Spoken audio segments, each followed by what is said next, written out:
আজ আমরা স্মরণ করব এক সময়ের জনপ্রিয় গায়ক জেমস সুমনকে নিয়ে। গানের জগতে তার আসল নামটি ছিল গালিব আহসান মেহেদী, কিন্তু জেমস সুমন নামেই তিনি নিজেকে গড়ে তুলেছিলেন। 1990-এর দশকে যখন ক্যাসেট সিডির যুগ ছিল বাংলার সঙ্গীতে, সুমন তখনই পা রেখেছিলেন গানের জগতে। প্রথম অ্যালবাম হিসেবে তিনি গানের শুরু করেছিলেন এবং তার কণ্ঠ ভঙ্গি গায়কী ছিল অনন্য, যা শ্রোতাদের মনের সঙ্গে মিলে গিয়েছিল।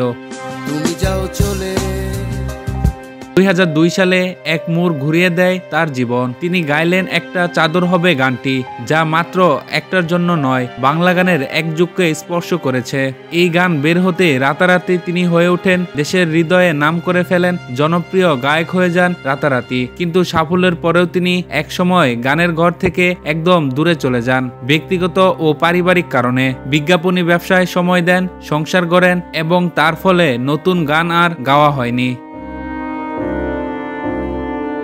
কিন্তু গানের শূন্যতা স্থায়ী ছিল না। 2024 সালে দীর্ঘ 16 বছরের বিরতির পর জেমস সুমন ফিরলেন, আর সাথে নিয়ে এলেন নতুন গান আসমান জমিন। এটি ছিল তার ফেরা পুরনো ভক্তের জন্য এক প্রত্যাশার প্রতিফলন। গান ছিল তার ভেতরের অনুভূতির প্রতিফলন, এবং যেমন পুরনো তেমন নতুন শ্রোতাদের জন্য এটি ছিল একটি স্মৃতিচিহ্ন, সঙ্গীতের নামে প্রেম ও আবেগের গান।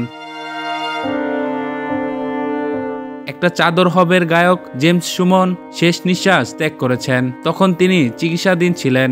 তার মৃত্যুর খবর সোশ্যাল মিডিয়ায় নিশ্চিত করেছেন সঙ্গীত শিল্পী ফাহমিদা নবী। ফেসবুক পোস্টে তিনি জানান, হার্ট অ্যাটাকে মৃত্যু হয়েছে জেমস সুমনের। জানা গেছে আজ শুক্রবার দুপুর থেকে বুকে তীব্র ব্যথা অনুভব করছিলেন সুমন। দ্রুত তাকে জাতীয় হৃদরোগ ইনস্টিটিউটে নিয়ে যাওয়া হয়, কিন্তু তাকে আর ফেরানো যায়নি। সেখানেই মারা যায় সুমন।